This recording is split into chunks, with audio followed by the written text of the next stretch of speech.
J'en voudrais presque plus à l'arbitre et à l'arbitrage de manière générale encore qu'aux joueurs. Comment peut-on ne donner que 4 minutes de temps supplémentaire?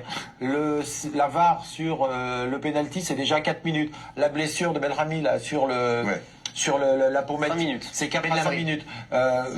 Les changements, il y a eu 5 ou 6 changements, c'est 30 secondes par changement. Il y avait entre 8 et 10 minutes de temps effectif à rajouter.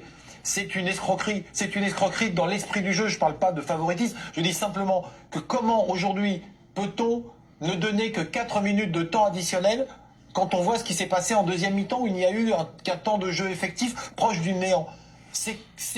Non mais Eric a raison parce que c'est terrible. C'est vrai que là c'est simple. Tu arrêtes un chrono et tu le fais redémarrer. L'arbitrage, le gars est passé à côté. Mais tu peux dire, voilà, il n'a pas eu le bon ressenti, c'était pas son jour. Pas facile à arbitrer aussi, hein, parce qu'à chaque choc des deux côtés, tu vois, en particulier du côté de l'équipe qui défend, donc de l'Algérie, il peut se dire aussi, si tu sors les cartons trop tôt, bah après, à un moment, tu seras bien obligé de sortir un deuxième carton, un rouge. Un arbitre, tu peux expliquer. Mais là, c'est mathématique. Le jeu s'arrête. Tu arrêtes, le jeu reprend, tu reprends. Quand il y a des longs arrêts de jeu, si tu veux, quand il va aller voir pour la VAR, etc. et tout. Et là, qu'il n'y a que 4 minutes, avec tout ce qu'il t'a expliqué, pour une finale continentale, pour une finale, si tu veux, à Romainville, entre les moins de 12 de machin et les moins de 12, tu dis, putain, là, quand même...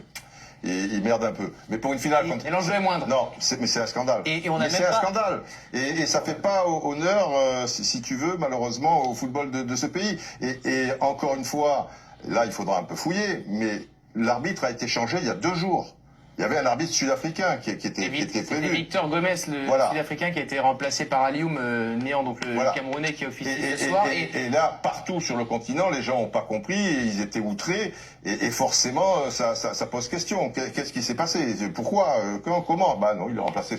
À ce niveau-là, c'est pas possible. Et juste sur la démonstration d'Eric, sur le nombre de temps additionnel, on a même oublié, on aurait même pu rajouter le nombre de fois où il y a eu des fautes sur les joueurs algériens et qui restaient un petit peu plus longtemps, 30 secondes, le temps de...